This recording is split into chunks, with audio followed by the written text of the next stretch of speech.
கண்மணியை பார்த்தோன்னே எல்லாருக்குமே அதிர்ச்சியாக இருக்குது. இவ வேறு இங்கே வந்துட்டாளேன்னு சொல்லிட்டு தாங்கவே முடியல. நம்ம அன்பால் அடுத்து அன்பு நம்ம கார்த்திக் பேசிக்கிறாங்க. இவ எதுக்கு இங்கே வந்தா அப்படின்னு ஏதாவது ஒரு காரணம் காட்டி வந்திருப்பா அப்படின்னு சொல்லிட்டு டென்ஷன் ஆகுறாங்க. அடுத்து கண்மணி ரொம்ப சந்தோஷப்படுறாங்க வெண்ணிலா இங்கே வந்ததுக்கு. அடுத்து வெண்ணிலா இங்கே இந்த டிப்பே எப்படி நல்லபடியாக முடியுது நானும் பார்க்குறேன். அன்பு கண்மணி எக்காருக்கூட நெருக்க விடக்கூடாது அப்படின்னு சொல்லிட்டு நிறைய பிளான்லாம் போடுறாங்க. அதன்படி அன்புகிட்ட வெண்ணிலா பேச விடாமல் என்ன பண்ணுறாங்க, கண்மணியை தடுக்கிறாங்க. இந்த விஷயங்கள் எல்லாம் பண்ணிகிட்ருக்காங்க. அதையும் மீறி என்ன பண்ணுறாங்க, இங்கே கரெக்டாக நெருப்பு மூட்டும் போது என்ன பண்ணுறாங்க, அங்கே போயிட்டு நீங்கள் உள்ளே என்ன பண்ணுறீங்க, வெளியே வாங்க அப்படின்னு சொல்லிட்டு எல்லாரையும் கூட்டிகிட்டு வராங்க பவி. அதுக்கப்புறமா எல்லாருமே கேம்ப் ஃபயரில் ரொம்ப சந்தோஷமாக பாட்டு பாடிட்டு இருக்காங்க. அப்போது கண்மணிக்கு குளிர்றதெல்லாம் அன்பு அப்படியே போத்தி விடுறாரு. அப்படி கூட கட்டி பிடிச்சிக்கிறாரு. அடுத்து இங்கே என்ன பண்ணுறாங்க, கண்மணிக்கு ரொம்ப குளிர்துன்னு சொல்லிட்டு அப்படியே அவரோட அந்த ஸ்வெட்டரில் கண்மணியும் அப்படியே தாங்கிக்கிறாரு கூட சேர்த்து.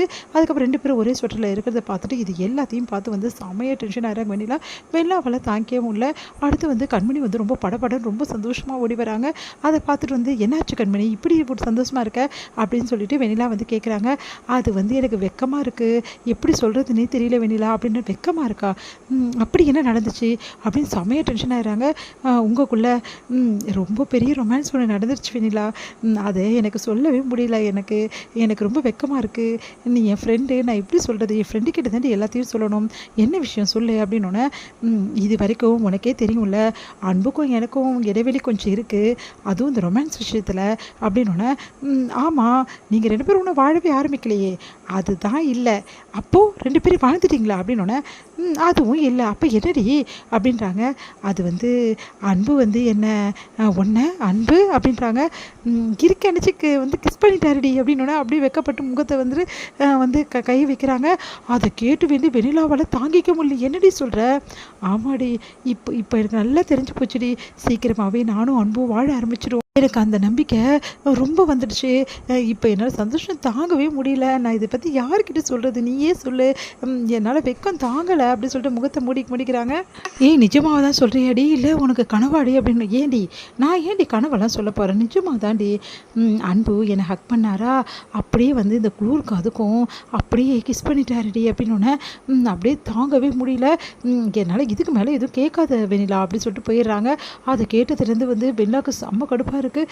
என்ன இவ இப்படி என்ன சொல்கிறா, இவ பொய் சொல்கிறாளா உண்மை சொல்கிறாளா, பொய் சொல்ல சான்ஸ் இல்லையே, இப்படி வைக்கப்பட்டு சொல்ல மாட்டாளே, அப்போது கண்மணி அன்பு ஏன் இப்படி பண்ண தெரியலையே, வேணும்னே என்னை வெறுப்பேற்று தான் பண்ணிகிட்ருக்காரா, ஐயோ இது நடக்கவே கூடாது, அதுக்கப்புறம் ரெண்டு பேருக்கு கூட ரொமான்ஸ் நடந்துச்சுன்னா அதுக்கப்புறம் பெரிய பிரச்சனை ஆகிடும், அதுக்கப்புறம் அன்பு கூட நான் சேரவே முடியாது, இது நடக்கக்கூடாது, கண்மணி அன்பு முதல்ல ஒரே பெட்ரூமில் இருக்கவே கூடாது, அதுக்கு ஏதாவது பண்ணுமே, கண்மணியை நம்ம பெட்ரூமுக்கு அழைச்சிட்டு வரணும், அதுக்கு ஏதாவது ஒரு பிளான் போட்டே தீரணும் அப்படின்னு சொல்லிட்டு யோசிக்கிறாங்க. அடுத்து இங்கே என்ன பண்ணுறாங்க, எனக்கு ரொம்ப உடம்பு சரியில்லை அப்படின்னு சொல்லிட்டு சொன்னால் கண்மணி கண்டிப்பாக அங்கே இருக்க மாட்டா, என் கூட தான் வருவா, அதை சொல்லி எப்படியாவது கூட்டிகிட்டு வந்துடணும், நம்மளுக்கு உடம்பு சரியாத நடிக்கணும் அப்படின்னு சொல்லிட்டு பிளான் பண்ணுறாங்க வெண்ணிலா. வெண்ணிலா என்ன பண்ணுறாங்க, அப்படியே உடம்பு சரியாத மாதிரி டயர்டாகி அப்படியே கண்மணி ரூமை தட்டலான்னு போகிறாங்க. அப்போ கரெக்டாக பவியும் அங்கே வந்துடுறாங்க. பவியும் நம்ம கார்த்திக் வந்துடுறாங்க. என்ன பண்ணுறீங்க அப்படின்னோடனே, இல்லை எனக்கு ரொம்ப டயர்டாக இருக்குது, அதுதான் கூட யாராவது தூங்கினா நல்லாயிருக்கும் பார்த்துக்கணா, அதுதான் என் ஃப்ரெண்டு கண்மணியை கூப்பிட போகிறேன். ஏங்க இது நீங்கள் பண்ணுறது கொஞ்சமாவது நல்லா இருக்கா, அவங்க கப்புள்ஸுங்க, அதுவும் வந்திருக்க இடம் கொடைக்கானல், இங்கே ரெண்டு பேரும் ஒன்றா இருக்கணும்னு நினைப்பாங்க, நீங்கள் ஏங்க இப்படி பண்ணுறீங்க, நீங்கள் பண்ணுறதெல்லாம் நான் பார்த்து தாங்க இருக்கேன், நீங்கள் ரொம்ப ஓவராக போயிட்டுருக்கீங்க அப்படின்னு சொல்லிட்டு சொல்கிறாங்க பவி. அது கேட்டு செமையாக டென்ஷன் ஆகிறாங்க வெண்ணிலா.